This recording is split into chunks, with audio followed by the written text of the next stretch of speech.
Good evening. సర్వత్రా ఇప్పుడు ఒక్కటే చర్చ. అసలు పాకిస్తాన్ పాలిస్తోందెవరు? షహబాజ్ నేతృత్వంలోని ప్రభుత్వమా లేక సరిహద్దుల్లో ఉండాల్సిన సైన్యమా? ఇస్లామాబాద్ వేదికగా ఒకటే చర్చ హీటెక్కిస్తోంది. ఆర్మీ చీఫ్ ఆసిమ్కు కళ్ళెం వేస్తున్నారు మత పెద్దలు. దాయాదులో నయా పొలిటికల్ గేమ్ నడుస్తోంది. ఒకవైపు తుపాకీ పట్టిన సైన్యం, మరోవైపు తాలిబాన్ అండ్ అంటే వాళ్ళ అండతో ఉన్నటువంటి మత శక్తులు ఢీ అంటున్నాయి. ఒకవైపు దేశాన్ని కాపాడే సైన్యం, మరోవైపు ఓట్లతో వచ్చే రాజకీయ నాయకత్వం, ఇంకోవైపు మత ప్రభావంతో ఎదిగిన శక్తులు ఆందోళన కలిగిస్తున్నాయి. పవర్ ఫైట్పై ఇవాల్టి స్పెషల్ డిబేట్ చూద్దాం. పాక్ ఆర్మీ చీఫ్ మునీర్కు డైరెక్ట్ వార్నింగ్ ఇచ్చారు మత పెద్ద మౌలానా ఫజూర్ రెహమాన్. రాజకీయాలు చేయాలి అనుకుంటే ఆ యూనిఫామ్ తీసేయండి, ధైర్యం ఉంటే ఎన్నికల బరిలోకి రండి, ప్రజల తీర్పును ఎదుర్కోండి అంటూ ఓ ఛాలెంజ్ ఇస్తారు. ఇంతకీ ఎవరి మౌలానా ఫజలుర్ రెహమాన్? ఆయన మాటలకు అంత పవరుందా అనే చర్చ అయితే జోరుగా సాగుతోంది. రెహమాన్ సాధారణ పొలిటీషియన్ అయితే కాదు.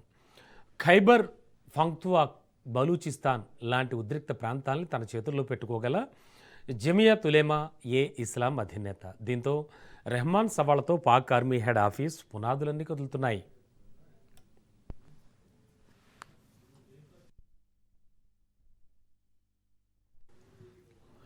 కాబూల్ నేలతోన్న తాలిబాన్ టాప్ లీడర్లంతా ఒకప్పుడు మౌలానా నడిపిన మదర్సాల్లో చదువుకున్న వాళ్లే. ఆయన వెనక కేవలం ఓట్లు లేవు, ఆఫ్ఘనిస్తాన్ తాలిబాన్ల అదృశ్య హస్తం కూడా ఉంది. 2021లో అమెరికాను తాలిబాన్లు తరిమి కొట్టినప్పుడు ఇస్లామాబాద్ వీధుల్లో అమెరికా వ్యతిరేక నిరసనలతో హోరెత్తించిన హిస్టరీ ఫజలుర్ రెహమాన్ది.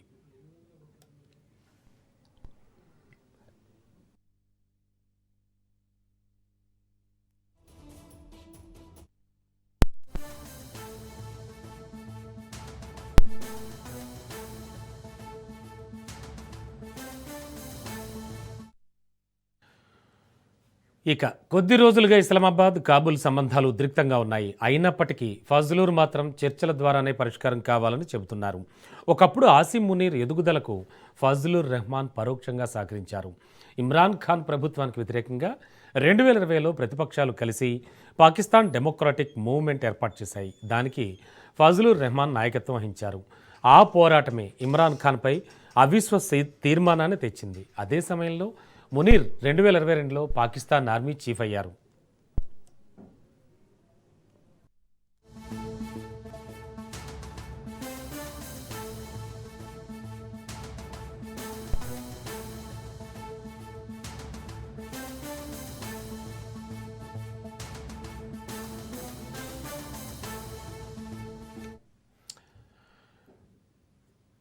ప్రస్తుతానికి చూస్తే దాయాదులో అత్యంత ప్రభావవంతమైన వ్యక్తుల్లో మునీర్ ఒకరుగా కనిపిస్తూ ఉంటారు. భద్రతా విధానాల్లో కీలక పాత్ర కూడా పోషిస్తున్నారు. ఆయనపై వచ్చేటువంటి విమర్శలు రాజకీయ చర్చగా మారాయి. ఇస్లామాబాద్లో నెలకొన్న కొత్త పవర్ గేమ్ ఎలాంటి మలుపులు తిరుగుతుంది, ఎటువైపు వెళ్ళబోతోందో ఇప్పుడు సర్వత్రా ఆసక్తిగా మారింది. ఇక ఇదే అంశానికి సంబంధించి మనతో పాటు విశ్లేషించడానికి, అలాగే ఆయన అభిప్రాయం తెలియజేయడానికి ప్రొఫెసర్ మురళీ మనోహర్ సార్ ఉన్నారు. సార్తో మాట్లాడదాం, ఆ విశ్లేషణ తీసుకుందాం. Sir good evening. Good evening అండి. Yes sir. సార్ అంటే పాకిస్తాన్లో చాలా డిఫరెంట్ గేమ్ ఒకటి నడుస్తోంది. ఇంతవరకు నేను చెప్పిందంతా మీరు వినుంటారు. అంటే ఓవరాల్గా చూస్తే కనుక ఎవరు ఎవరిపై పై చేయి సాధిద్దాం అనుకుంటున్నారు? అసలు ఏం జరుగుతోంది పాకిస్తాన్లో ఓవరాల్గా? పాకిస్తాన్లో ఈ ఈ- ఈ రోజు వచ్చిన సమస్య తరతరాలుగా ఉన్న సమస్యనే. కొద్దిగా ఒడుదుడుకులు ఉన్నప్పటికీ ఒకసారి తగ్గినా ఒకసారి పెరుగుతూ ఉంటుంది. There will be always a టజల్ between politicians and army, and టజల్ between politicians and religious leaders. కనుక ఈ మూడు, మత పెద్దలు, రాజకీయ నాయకులు, సైన్యం, ఈ మూడు కూడా పవర్ మాంగర్స్. వీళ్ళు పవర్ కొరకు తహతలాడుతుంటారు వాళ్ళ ఉన్న పొజిషన్ లోనే. ఎందుకంటే మత పెద్దలకు కూడా ప్రజలపైన ఓ పట్టు ఉంటుంది, రాజకీయ నాయకునికి పట్టు ఉంటుంది. సైన్యం ఏమో తన బ్రూట్ ఫోర్స్ ఉంటుంది, బలం ఉంటుంది, కనుక ఏదైనా చేయగలుగుతుంది, సైన్యం తిరగబడుతుంది, చంపేస్తుంది అనేటువంటి ఒక భయం. ఈ మూడిటి యొక్క ఏమంటాం టజిల్ అనేది తరతరాలుగా వస్తున్నటువంటి విషయం. అందుకే ఇప్పుడు ఇప్పుడు మళ్ళా ఈ కొత్తగా వచ్చినటువంటి విషయం ఏంటి అంటే, ఇతను మౌలానా ఫజలుర్ రెహమాన్ గురించి మీరు చెప్పారు. Very powerful religious leader, religious political leader. ఈయనకున్న క్యారెక్టర్ ఏంటంటే జస్ట్ పొలిటికల్ లీడర్ కాదు, రిలీజియస్ పొలిటికల్ లీడర్ కనుక ప్రజల పైన ఒక పట్టు ఉంటుంది. మీరు చెప్పారు ఇంత మొదలు, ఆయన నడిపించేటువంటి మదర్సాలలో ఉమ్, ఎవరు చదువుకున్నారు? ఆఫ్ఘనిస్తాన్ నుంచి వచ్చిన ఉమ్, తాలిబాన్లు ఇక్కడ చదువుకొని వెళ్ళేవాళ్ళు. అవును సార్. అంటే దాన్ని ఏమంటాం మనం? ఇండాక్ట్రినేషన్ అంటాం. అంటే ఈ మతం సంబంధించిన అంతా కూడా విషయం మెదడులో ఎక్కించి ఉమ్, వాళ్ళని తీవ్రవాదులుగా తయారు చేసి అట్లా పంపిస్తూ ఉంటారు. ఆ విధంగా ఈయన ఒక గురువు, వాళ్ళందరికీ కావాల్సిన మెటీరియల్ ఇస్తాడు. అందుకని వాళ్ళందరికీ ఇతని పైన అందుకే ఈ రోజు మీరు అన్నారు ఆఫ్ఘనిస్తాన్ తో చాలా పట్టు ఉంటుంది. అక్కడ తాలిబాన్లందరూ ఈయనకు భక్తులు. అక్కడే కాదు, ఇక్కడ కూడా మీరు చెప్పినట్టు ఇమ్రాన్ ఖాన్ ప్రభుత్వం ఏర్పడ్డప్పుడు ఉమ్, ఈయన తిరుగుబాటు చేశాడు కదా. మీరు పీపుల్స్ డెమోక్రాటిక్ మూవ్మెంట్ ఏదైతే పాకిస్తాన్ డెవలప్మెంట్ డెమోక్రాటిక్ మూవ్మెంట్ అని మూవ్మెంట్ నడిపాడు. మామూలుగా నడపలేదు తను, అంటే నాయకుడుగా ముందుండి నడిపాడు. తర్వాత ప్రభుత్వం కూలిపోయింది, మనందరికీ తెలుసు. ఇది ప్రజల చేత ఎన్నుకోబడ్డ ఇమ్రాన్ ఖాన్ ప్రభుత్వం కూలిపోయింది. ఉమ్, అంత పవర్ఫుల్ లీడర్ ఇతను, అషామాషి లీడర్ అయితే కాదు. అయితే ఇవన్నీ ఉన్నప్పటికీ కూడా అండి, నేను ఒక మాట నేను మీ ముందు పెడుతున్నాను. ఈ ఫజలుర్ రెహమాన్ పెడుతున్న ఈ చర్చ ఏదైతుందో, రాజకీయాలకు చేయాలనుకుంటే యూనిఫామ్ వదిలేసి ఎన్నికలోకి రండి, సైన్యాన్ని పిలిపిస్తున్నాడు. డైరెక్ట్ గా ఇది మునీర్ ను ఛాలెంజ్ చేసినట్టు, ఆసిఫ్ మునీర్ ను. ఆయన ప్రజల తీర్పు పొందండి, ఊరికే వెనకాల డోర్ లో కూర్చొని రాజకీయాలు నడపకండి. ఇప్పుడు ఈ డిమాండ్ ఏదైతే ఉందో దీంట్లో తప్పేముందండి? దీంట్లో ఏం తప్పు ఉంది చెప్పండి? మీరు డొంక తిరుగుడుగా బ్యాక్ డోర్ డ్రైవింగ్ ఎందుకు చేస్తారు? రిమోట్ తో ఎందుకు చేస్తారు, కంట్రోల్ చేస్తారు పాలిటిక్స్ ను? ఎన్నిట్లో ఇన్వాల్వ్ అవుతారు మీరు? విదేశాంగ విధానంలో మీరే ఇన్వాల్వ్ అవుతారు, భద్రతా విషయాల్లో మీరే ఇన్వాల్వ్ అవుతారు. ఆఫ్ఘనిస్తాన్ ఇండియా రిలేషన్స్ లో కూడా సైన్యమే మునీరే ముందు ఉంటుంది. అక్కడ నిర్ణయం తీసుకునేది మునీర్ తీసుకుంటాడు. రాజకీయమైన నిర్ణయాలు తీసుకోవాలి కదా. ఈ సమయంలో మంచినీళ్ళు లేవు, ఆకలితో ఉన్నారు ప్రజలు, కనుక యుద్ధం సరి అయింది కాదు అనే నిర్ణయం ఎవరు చేస్తారని? ప్రజలతో సంబంధాలు ఉన్న వాళ్ళు చేస్తారు, కానీ సైన్యం చేస్తుందా? కనుక నేను ఎప్పుడో ఒక మాట చెప్తుంటాను, అన్ని దేశాల్లో ఆర్మీ ఉంటుంది దేశ రక్షణ కోసం. పాకిస్తాన్ లో ఆర్మీకి ఒక దేశం ఉంది, వాళ్ళ బ్రతకడానికి, డబ్బు సంపాదించడానికి. అంటే కేంద్రం ఎవరు అంటే సైన్యం. సైన్యమే పాకిస్తాన్ ను ఏలుతూ ఉంటుంది. కనుక దీనికి ఇది తప్పు అని చాలా గట్టిగా వాదించేటువంటి మత నాయకుల్లో మౌలానా ఫజలుర్ రెహమాన్ ఒకడు.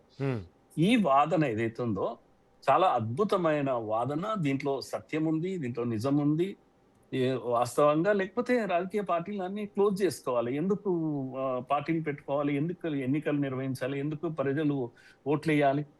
సైన్యం మీరే నడిపిస్తామంటే మరి పాలిటిక్స్ ఎందుకు పనిలేక అనే ఒక క్వశ్చన్ వస్తుంది.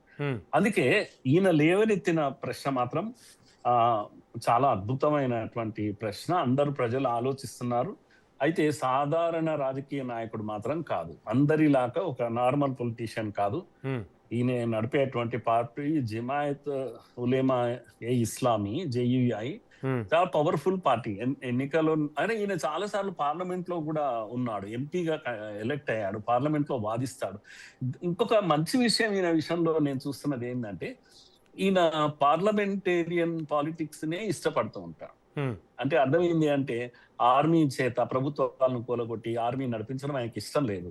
ప్రజలతోటి ఎన్నిక కాబడ్డటువంటి వాడు పార్లమెంట్ లో ఉండాలి, నిర్ణయాలు పార్లమెంటే చేయాలి. కనుక పార్లమెంటేరియన్ పాలిటిక్స్, ఆయన మత పెద్ద అయినా కూడా పార్లమెంటేరియన్ పాలిటిక్స్ ను ప్రమోట్ చేస్తూ ఉంటాడు.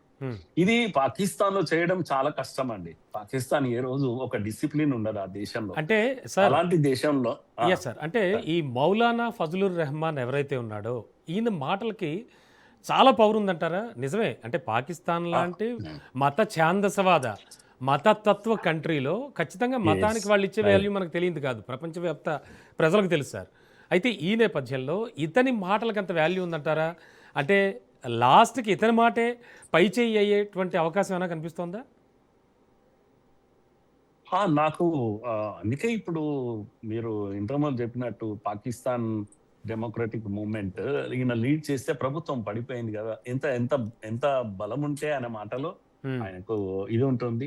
ఎంత టెర్రరిస్టులు అనుకున్న తాలిబాన్లతో ఆయన మాటకు అంత వాల్యూ ఉంటుంది. కనుక మీరు అన్నట్టు మత ఛాందసవాదంతో ఉండే పాకిస్తాన్ ఎవరి మాట నన్న వింటుంది అంటే ఫజలుర్ రెహమాన్ మాట వింటుంది. ఇంకా ఆయన మాటలో ఏదో సత్తా ఉంది, మొత్తం ఉమ్, దమ్ ఉంది. ఉమ్, తర్వాత సత్యం కూడా ఉంది కొంచెం. సత్యం ఉన్నందుకే ప్రజలు ఎప్పుడు ఉమ్, ముందుకొస్తారు. నిజమే కదా, పార్లమెంట్ ఎందుకు మరి పని లేక. ఉమ్, కనుక ఆయన ఏమంటారంటే ఎవరి నిర్ణయాలు వాళ్ళు చేయండి, భద్రత విషయము మీరు ఆర్మీ పట్టించుకోండి, ఉమ్. ప్రజల బాగోగులు ఇవి ఆ, ఆ, స- ఏంది రాజకీయ నాయకులు, ప్రజలతో ఎన్నుకోబడ్డ నాయకులు చూస్తారు అండ్ అండ్ ప్రజల మీరు మీరు ఆ సంక్షేమం. పొలిటికల్ డ్రెస్ తీసేసి బయటకు వచ్చి మాట్లాడండి అంటున్నాడు ఆయన. అండ్ సార్ ఇప్పుడు ఈ ఫజలూరు ఖచ్చితంగా డిస్కషన్స్ డిబేట్స్ ద్వారానే పరిష్కారం అవుతాయి ఎటువంటి సమస్యలైనా అని కూడా చెప్తున్నాడు. అంటే దీన్ని ఆసిం ఎగ్జాక్ట్ మునీర్ గా వినే ఆ. పరిస్థితిలో ఉన్నాడంటారా? విన్నాడు. ఎందుకంటే ఎన్నాడు ఎవరు వినలేదు. ఉమ్, ఏ ఆర్మీ ఏ జనరల్ కూడా ఇంతవరకు వినలేదు, అతడు ఉమ్, కూడా వినడు. ఉమ్, కనుక ఎట్లా ఉంటుంది, తిరుగుబాటు ఎలా ఉంటుంది, ఎవరిది అప్పర్ హ్యాండ్ అవుతుంది అనేది మనం వేచి చూడాల్సిందే. కానీ ఉమ్, ఎంతవరకు అయితే ప్రజల్లో ఈయనకు పట్టు ఉంటుందో ఉమ్, అంతవరకు మునీర్ కూడా భయపడతాడు. ప్రజల ఉమ్, తిరుగుబాటు పాకిస్తాన్ లో ఎప్పుడు వస్తూనే ఉంటుంది. ఉమ్. వచ్చినప్పుడు ఎవరు చెప్పినా వినరు అన్నట్టు, సార్ వాళ్ళకు జస్ట్ రకమైన ఇది ఎగ్జాంపుల్ ఉంటుంది. Imran Khan government time. Yes, yes మంచి సార్, ఎగ్జాంపుల్ అది. Best Imran Khan example. Very powerful leader. Imran కూడా ప్రజల్లో మంచి ఇదే ఉండే. అవును. కానీ ఈయన చెప్పిన పాయింట్స్ తో ప్రజలు కన్విన్స్ అయ్యారు, బయటికి వచ్చారు. ఉమ్, కొన్ని అన్డెమోక్రటిక్ డెసిషన్స్ ను ఈయన లేవనెత్తాడు. లేవనెత్తడంతో ఆ విధమైన మూమెంట్ వచ్చింది ప్రజల్లో. ఉమ్, చాలా మంచి రెస్పాన్స్ వచ్చింది, ప్రభుత్వం ఇంటిదారి పట్టింది. అందుకే మునీర్ కు భయం ఇప్పుడు. ఉమ్. ఎక్కడ ఉన్నాడండి నాకు చెప్పండి, వాళ్ళ అధ్యక్షుడు ఉండ కదా, ఏం పేరు ఆయన పేరు, షహబాజ్ షరీఫ్. షబాజ్ షరీఫ్. అవును, షబాజ్ షరీఫ్ అవును. ఎక్కడున్నాడని, ఆయన అధ్యక్షుడా అండి? ఎవరన్నా చూస్తారా? టీవీలో కూడా మునీర్ కనపడతాడు, కానీ అవును, షబాజ్ షరీఫ్ అక్కడే అమెరికా వెళ్తే అవును. భోజనం ఎవరికి పెడతాడు? అమెరికా అధ్యక్షుడు అంటే సార్ మునీర్కు పెడతాడు అంటే బిర్యానీ. అత్యంత ప్రభావవంతమైన వ్యక్తుల్లో పాకిస్తాన్లో ఎవరైనా ఉన్నారంటే మునీర్కే ఓటేయచ్చు అంటారా? మునీర్ పేరే చెప్పచ్చా? ప్రభావవంతము అంటే అర్థం ఏంటంటే ఓట్లు పడతాయని కాదు. ప్రభావవంతము అని అంటే ఆర్మీ లో ఒక పెద్ద ఆఫీసర్ గా అత్యున్నతమైనటువంటి ఉమ్, ఫీల్డ్ మార్షల్ కూడా అయ్యాడు కనుక ఆ ఆ రకమైన ఒక ఇది ఉంటుంది, ఇంప్రెషన్, ఇమేజ్ అనేది ఒకటి ఉంటుంది. ఉమ్, కనుక ప్రజల్లో ఇప్పుడు హీరో వర్షిప్ ఉంటుంది. ఎవడు బలమైన వాడికి హీరో వర్షిప్ ఉంటుంది. అంత మాత్రాన ఓట్లేస్తారనే గ్యారంటీ ఉండదు. చెప్పలేం. ప్రజలు చెప్పలేము. కనుక కాకపోతే క్రేజీ ఉంటుంది, విజిల్ కొట్టొచ్చు, ఉమ్, హీరో వర్షిప్ ఉండొచ్చు. కానీ పొలిటీషియన్ గా ఆయన ముందుకు వస్తే ప్రజలు ఓట్లేస్తారా? ఇది ఎప్పటికీ అనుమానం. మన ఇండియా అయినా పాకిస్తాన్ అయినా ఇది వాళ్ళు Of ఎప్పుడు course, కూడా of course, మనం power ను ముషరఫ్ లాగేసుకున్నారు. సార్ ముషరఫ్ టైం నుంచి చూస్తున్నాం మనం. అంటే ఎస్, ఎస్ మనము అంటే పాకిస్తాన్ హిస్టరీనే 47 స్వాతంత్రం వచ్చినాక ఇమీడియట్ గా ఒక 10 ఏళ్ళు కూడా ఉండలేదు. 58 నుంచి అయూబ్ ఖాన్ చెరబట్టాడు. జనరల్ అయూబ్ ఖాన్ పవర్లోకి వచ్చేసాడు, ప్రభుత్వాన్ని కూల్చాడు. కూప్ అంటాం, కూప్ అంటే ప్రభుత్వాన్ని తోసేయడం ఎప్పుడు జరుగుతుంటాయి. ప్రతి 10 ఏళ్ళకు ఒక కూప్ జరుగుతుంటుంది పాకిస్తాన్ లో. అవును, అయూబ్ ఖాన్ పవర్లోకి వచ్చాడు. తర్వాత 77లో మళ్ళా జనరల్ జియావుల్ హక్ వచ్చాడు, వెరీ పవర్ఫుల్, అతను కూడా ఉమ్, చనిపోయాడు. ఆ తర్వాత 99లో పర్వేజ్ ముషరఫ్, వీళ్ళందరూ కూడా పర్వేజ్ ముషరఫ్ కూడా మనతో యుద్ధం చేసిన వాడే. వాజ్పేయి పీరియడ్ లో కార్గిల్ యుద్ధము, ఇవన్నీ కూడా వీళ్ళంతా కూడా ఆ విధంగా ఎక్కువ పీరియడ్ మీరు కనుక చూస్తుంటే, ఇప్పుడు మనం కూడా స్వాతంత్రం వచ్చి 47 తర్వాత 75-80 ఏళ్ళు కావస్తుంది కదా. అవును. ఒక్క పూట మనము ఆర్మీ పాలనలో ఉన్నామా అండి మనం? మీరు చెప్పండి. ఒక్క పూట, ఒక గంట కొరకు కూడా మనము No. ఒక ఆర్మీ పాలనలో మనం లేము. అది మనకు పాకిస్తాన్ ఉన్నటువంటి తేడా. మన ఆర్మీ, నేను అనుకుంటాను ప్రపంచంలో ఒకవేళ మోస్ట్ డిసిప్లిన్ ఆర్మీ అనేది ర్యాంకింగ్ ఇస్తే నంబర్ 1 అవుతుంది మనకు. అవునండి. ఎందుకంటే ఉమ్, మీరు కనుక ఎమర్జెన్సీలో పవర్స్ అన్ని ఇందిరాగాంధీ తీసుకున్నారు. ఉమ్, ఈవెన్ సుప్రీంకోర్టు తీర్పును కూడా తీసి పక్కకు పారేసింది, ఎమర్జెన్సీ విధించింది. అయినా సరే నేను అప్పుడు కొద్దిగా డౌట్ చేశాను, మన ఆర్మీ ఏమన్నా తిరగబడుతుందేమో అని చెప్పి. నో, అట్లా చేయలేదు. ఎప్పుడు కూడా మా డ్యూటీ మేము చేస్తాము, మీ డ్యూటీ. అయితే ప్రజలు తిరగబడ్డారు, పెద్ద ఉద్యమాలు చేశారు. తర్వాత ఇందిరాగాంధీ ఎన్నికలు పెట్టాల్సి వచ్చింది. ఉమ్, ఆ తర్వాత ఇందిరాగాంధీని తోసేశారు ప్రజలు. కనుక ప్రజలే పవర్ఫుల్ మన దగ్గర. yes sir. ప్రజా అవును, ఓటుకి వాల్యూ ఉంది. అవును. ఆర్మీ ఆర్మీ బ్యారెక్ లో ఉంటదండి ఎప్పుడు కూడా. ఆ. ఆర్మీ బ్యారెక్స్ లో ఉంటది, ఉమ్, బార్డర్ లో ఉంటది. ఉమ్. ఆదేశం ఇస్తే యుద్ధంలో ఉంటది అంతే, తప్పితే అవసరం వచ్చినప్పుడు. ఏ రోజు కూడా ఉమ్, సొంత నిర్ణయాలు తీసుకొని ప్రభుత్వాలను కాదని, ఉమ్, రాజకీయ నాయకత్వాన్ని కాదని ముందుకు ఉమ్. వెళ్ళినటువంటి ఇది మన దేశంలో ఎప్పుడూ లేదు. Yes sir. పక్కన మీకు ఈవెన్ బంగ్లాదేశ్ లో కూడా ఈ పరిస్థితి అప్పుడప్పుడు దాపరించి ఎస్ సార్. అనేక సార్ అంటే దేశాల్లో army. Yes sir, sure sir. అంటే ఇప్పుడు మనం మాట్లాడుకుంటున్న ఈ త్రిముఖ పోరు, మౌలానా ఫజలుర్ రెహమాన్ అండ్ ఆసిమ్ మునీర్ అండ్ షెహబాజ్ షరీఫ్. మనం షెహబాజ్ షరీఫ్ గురించి చాలా తక్కువ మాట్లాడుకుంటున్నాం సార్. అంటే అతను ఏంటి పూర్తిగా ఒక దాన్ని ఏమంటారు స్టాంపులా భావించాలా మనం? అతని యొక్క పవర్స్ కానీ అతనికి ఉన్న వాల్యూ కానీ అది పెద్దగా లెక్కలో లేదంటారా? ఎలా ఎలా మాట్లాడుకోవచ్చు ఆయన గురించి? ఒకటి ఏంటంటే షెబాజ్ షరీఫ్ ప్రజలతో ఓటు వేయించుకొని ప్రజల మద్దతు పొంది ఉమ్, వచ్చినటువంటి వాడు ఏం కాదు, కీలు బొమ్మ అతను. అవును. తర్వాత ఆయన చేసిన పని ఏంది, మునీర్ ను ఎందుకు ఫీల్డ్ మార్షల్ చేశాడు? ఆయనకు ప్రత్యేక అర్హతలు ఏమన్నా ఉన్నాయి? యుద్ధం ఓడిపోయినాక ఎవడైనా ప్రమోషన్స్ ఇస్తారా అండి? ఉమ్, ఓడిపోయి యుద్ధంలో ఓడిపోయిన తన జనరల్ ను పట్టుకొని ఉమ్, ఫీల్డ్ మార్షల్ ప్రమోషన్ ఇచ్చారు అంటే ఎంత బలహీనుడు. ఆయన అవును. కంప్లీట్ గా మునీర్ చేతిలో ఉన్నాడు, ఆర్మీ చేతిలో ఉన్నాడు. Is a puppet in the hands of um, army అని. కనుక అతన్ని మనం కొట్టేస్తాం. ఇప్పుడు ఉమ్, ప్రజలంతా అంతా ఎవరి మధ్యలో ఉంటుంది అంటే ఈ రెహమాన్ అండ్ మునీర్ మధ్యలోనే ఉంటుంది. ఉమ్, ప్రజా తిరుగుబాటు వచ్చిందంటే ఆ, రెహమాన్ ముందుకు వెళ్ళిపోతాడు. లేదు ఆర్మీనే క్యాప్చర్ చేసేస్తే మాత్రం ఈయన జైల్లో వెళ్ళి కూర్చుంటాడు. ఈ రెండిట్లో ఏదో ఒకటైతే జరుగుతుంది. ఎందుకంటే ముఖ్యంగా ఇప్పుడు ఆర్థిక సంక్షోభం ఉంది పాకిస్తాన్ లో. అవునండి, అవును. తినడానికి గింజలు లేవు. POK లో అల్లర్లు జరుగుతా ఉన్నాయి. బలూచిస్తాన్ ఆల్రెడీ డిక్లేర్ చేసుకున్నాను మేము వేరే దేశం అని. ఉమ్, పఖ్తూన్ ప్రాంతం అంతా కూడా ఆఫ్ఘనిస్తాన్ దాడులు చేస్తుంది, యుద్ధం జరుగుతా ఉంది.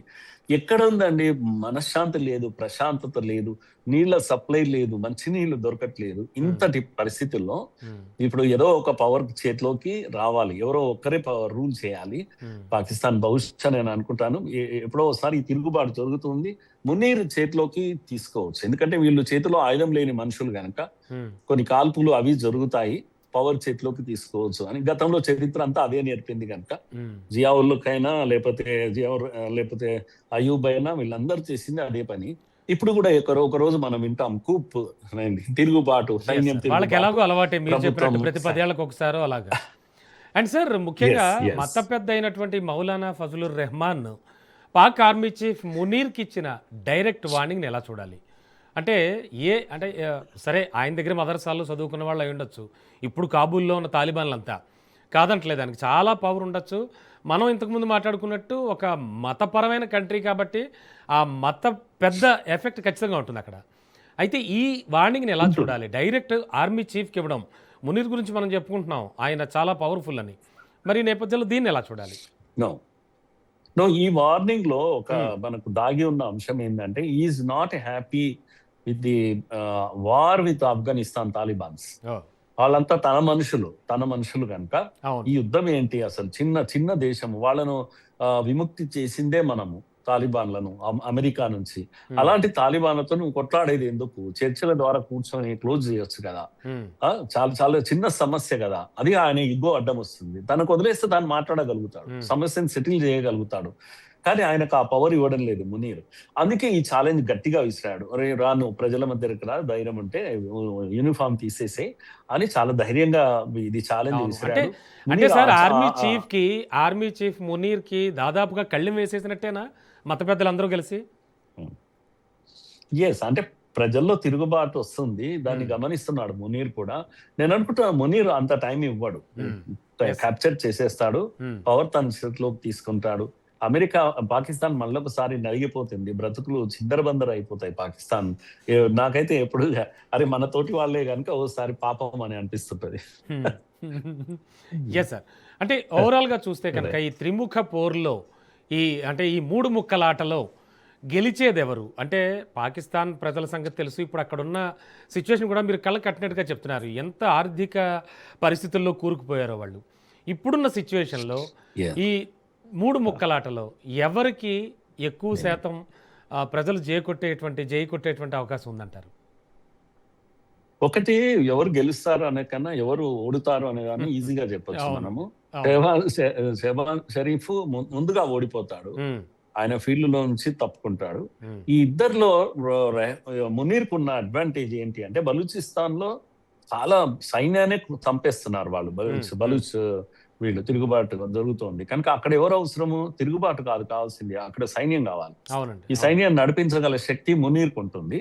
ఉమ్, కనుక మునీర్ను ప్రజలు ముందుకొస్తే ఆదరిస్తారు నేను అనుకుంటున్నాను. ఆయనకు ఫ్రీ ఇది ఇస్తారు. ఉమ్, అలాగే ఆఫ్ఘనిస్తాన్ దగ్గర జరిగే యుద్ధంలో కూడా ఆఫ్ఘనిస్తాన్ చర్చలు జరపాలి, కానీ ఈయన చర్చలు జరపడం లేదు. ఉమ్, కనుక ఆఫ్ఘనిస్తాన్ లో ఫైట్ చేయాలన్నా ఆర్మీనే చేయగలుగుతుంది. ఈ 2-3 విషయాలు, కానీ అడ్మినిస్ట్రేషన్, పరిపాలన, మంచినీళ్ళు అందించడం, తిండి గింజలకు అందించడం ఇవి సైన్యం వల్ల కాదు.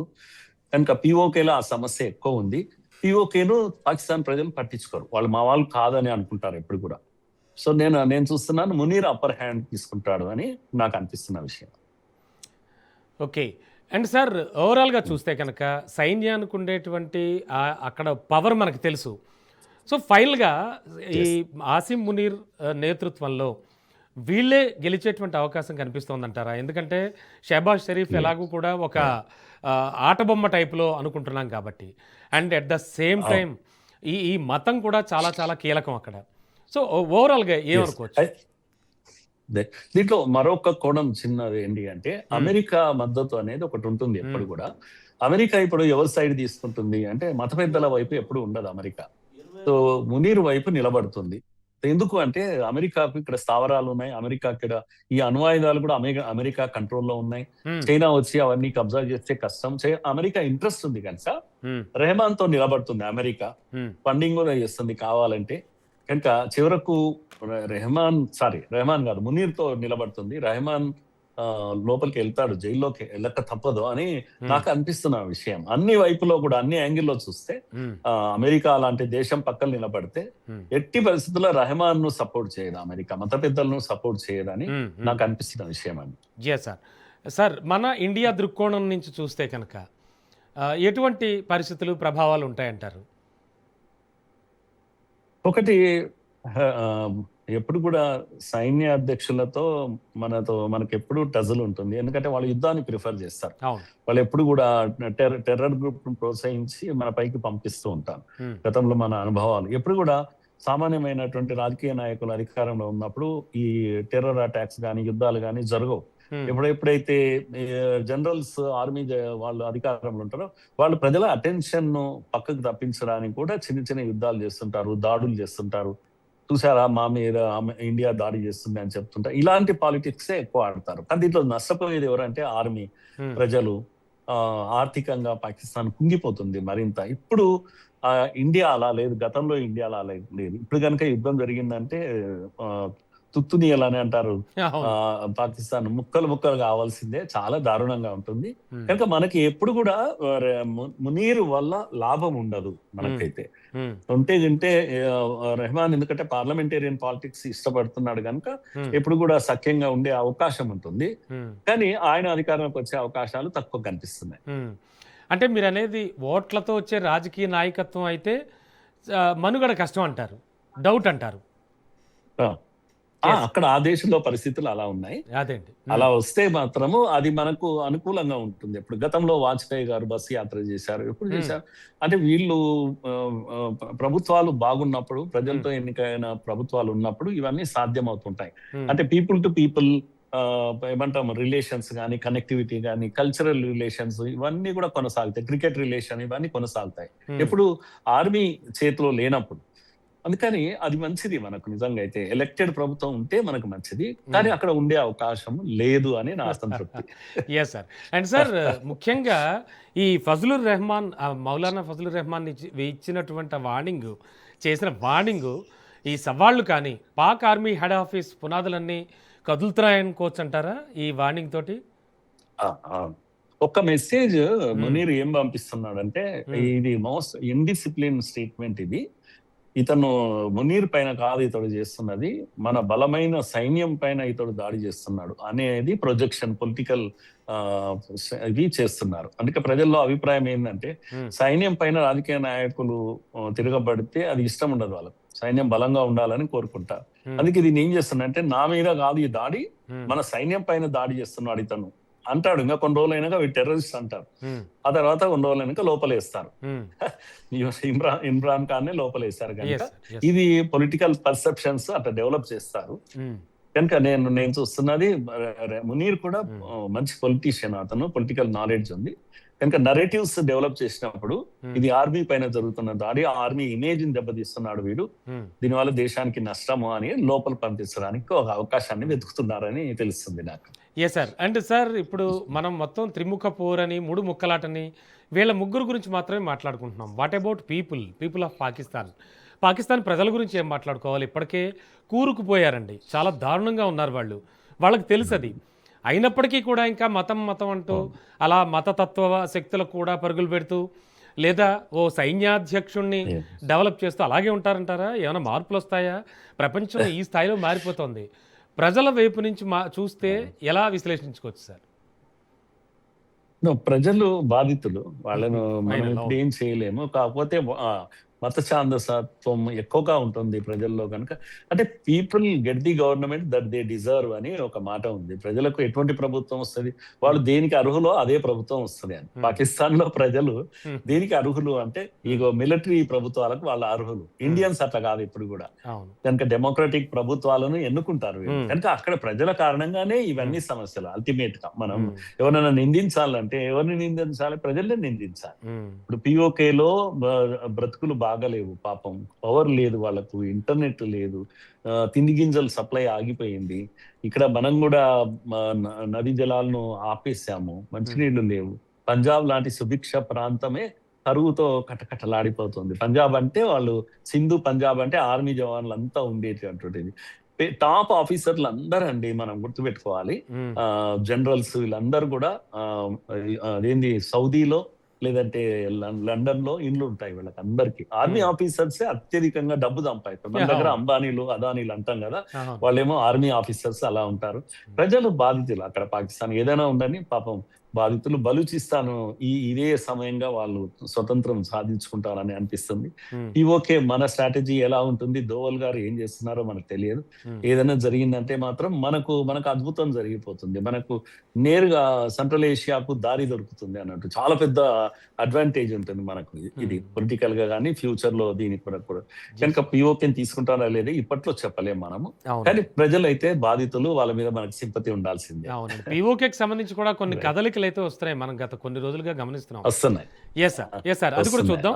అండ్ సార్, మీరు చెప్పినట్టుగా ఇప్పుడు చైనా వైపు నుంచి చూస్తే ఆల్రెడీ కొన్ని భయంకరమైన ప్రాజెక్టులు కానీ, చాలా ఫ్రెండ్షిప్ మెయింటైన్ చేసేస్తూ, చాలా హెల్ప్లు చేసేస్తూ, కొన్ని హెల్ప్లు పొందుతూ ఉన్నటువంటి చైనా, అలాగే అటు ఆఫ్ఘనిస్తాన్ కావచ్చు, ఇలాగే ఇటు యుఎస్ కావచ్చు. ఎందుకంటే ట్రంప్ రెగ్యులర్గా మునీర్తో కానీ షహబాజ్తో కానీ ఇద్దరితో కూడా రాసుకు పూసుకు తిరుగుతున్న రకం, ఆ టైప్ ఆఫ్లో జరుగుతున్న పరిస్థితులు. సో ఆయా కంట్రీస్ దృష్టిలో చూస్తే కనుక పాకిస్తాన్ పొజిషన్ ఎలా ఉండొచ్చు అంటారు వీళ్ళ సిచ్యువేషన్లో?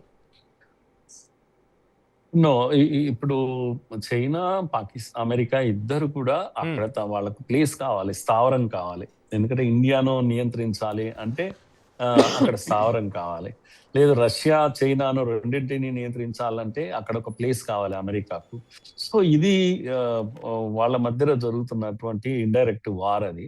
అందుకని పాకిస్తాన్ ను వాళ్ళు ఇష్టారాజ్యంగా వాడుకుంటూ ఉంటారు. ఆయన బెల్ట్ అండ్ రోడ్ అని ఆయన ఇవి డెవలప్మెంట్ వాళ్ళకేం ప్రేమనా అండి పాకిస్తాన్ మీద? రోడ్లు వేయడం కానీ లేకపోతే నావిక ఇవన్నీ కూడా స్టేషన్స్ పెట్టడం కానీ చైనా అంత డబ్బు పెడుతుంది.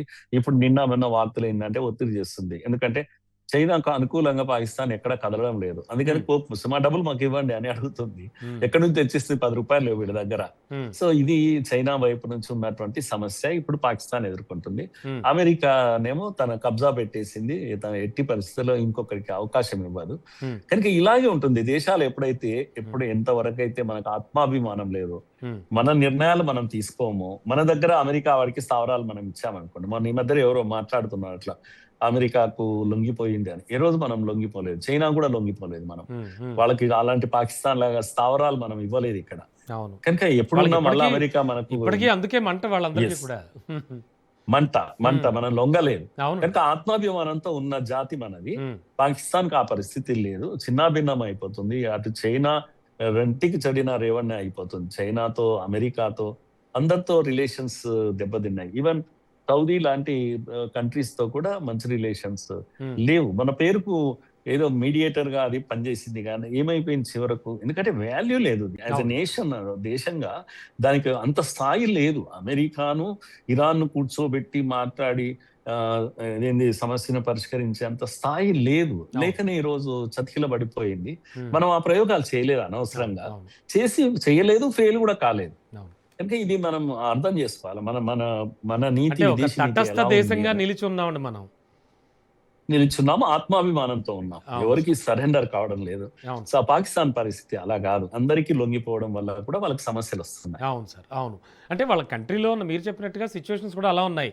సార్ అంటే ఫైనల్‌గా మాట్లాడుకుంటే మనం మొత్తం ఈ ముగ్గురు పరిస్థితుల్లో అంటే మతతత్వంగా, మతోన్మాదంతో వెళుతున్న మౌలానా ఫజలుర్ రెహమాన్ కావచ్చు, అలాగే పొలిటికల్‌గా ఏదో నేనంటూ ఒక అధ్యక్షుడిగా ఉన్నాను అంటూ ఒక ఆటబొమ్మలా ఉన్నటువంటి మన షహబాజ్ షరీఫ్ కావచ్చు.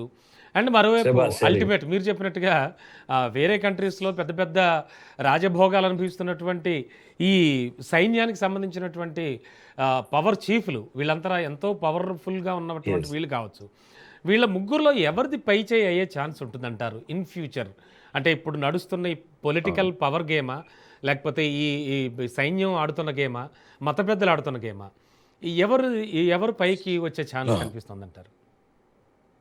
ఒకటి ఏమంటారు, రాజకీయ నాయకులకు ప్రజల్లో విశ్వాసం లేదు. హ్మ్. వాళ్ళు అందుకే ప్రజలు నిస్సహాయం, ఎందుకంటే వాళ్ళే మంచి పాలన అందించగలిగితే, డెవలప్మెంట్ పాలిటిక్స్ ఇవ్వగలిగితే ఎక్కడుందండి, అక్కడ ప్రజలు కష్టపడగలుగుతారు, పని చేయగలుగుతారు. ఇప్పుడు వ్యవసాయం చాలా బాగా చేయగలుగుతారు, బంగ్లాదేశ్ కన్నా ఎక్కువ కష్టపడగలుగుతారు, ఎక్కువ ఉత్పత్తి చేయగలరు. కానీ ప్రభుత్వమే లేదే అక్కడ, ప్రజలకు అటువంటి అవకాశాలే ఇవ్వలేదే. హ్మ్. ఎందుకు ఐటీ గాని ఇవన్నీ కూడా ఎందుకు అక్కడ డెవలప్, చిన్న దేశం బంగ్లాదేశ్ ఒక ఎంత పెద్ద ఎక్స్పోర్ట్స్ చేస్తారు అవును. టెక్స్టైల్స్. అవునండి. పాకిస్తాన్‌కి ఏమైంది? సస్యశ్యామలమైనటువంటి ప్రదేశం. కనుక హ్మ్. రాజకీయ నాయకులు ఎందుకు ఫెయిల్ సార్ అయిపోయారు. బాస్మతి మంచి రైస్ మొత్తం పాలన అక్కడి నుంచే కదా వస్తాయి.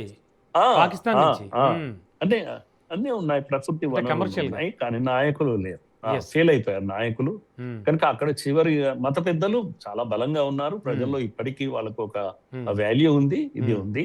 హ్మ్. కానీ చివరి గెలుపు మాత్రం ఆర్మీదే ఉంటుంది. Army yes. లీడర్‌షిప్ చాలా బలంగా ఉంది అక్కడ. దానికి చరిత్ర, సంబంధించి కూడా పాకిస్తాన్ గత చరిత్ర. గత చరిత్ర చూస్తూ వస్తున్నాం మనం already. Yes. Yes. Yes sir. So హ్మ్. దానివల్ల అవును. ఖచ్చితంగా ఆర్మీ చీఫే పగ్గాలు చేపట్టే అవకాశాలు కూడా ఆ! ఉన్నాయనేది మీ విశ్లేషణ. అవును. నాకు యెస్ సార్. అనిపిస్తుంది. Yes sir. Yes sir. Right sir. Thank thank you you. Sir. Thank thank you you. So much. Thank you. Right thank you. Sir. Thank you sir. So ఇది ఇవాల్టి స్పెషల్ విశ్లేషణ కార్యక్రమం. చూస్తూనే ఉండండి రాజ్ న్యూస్.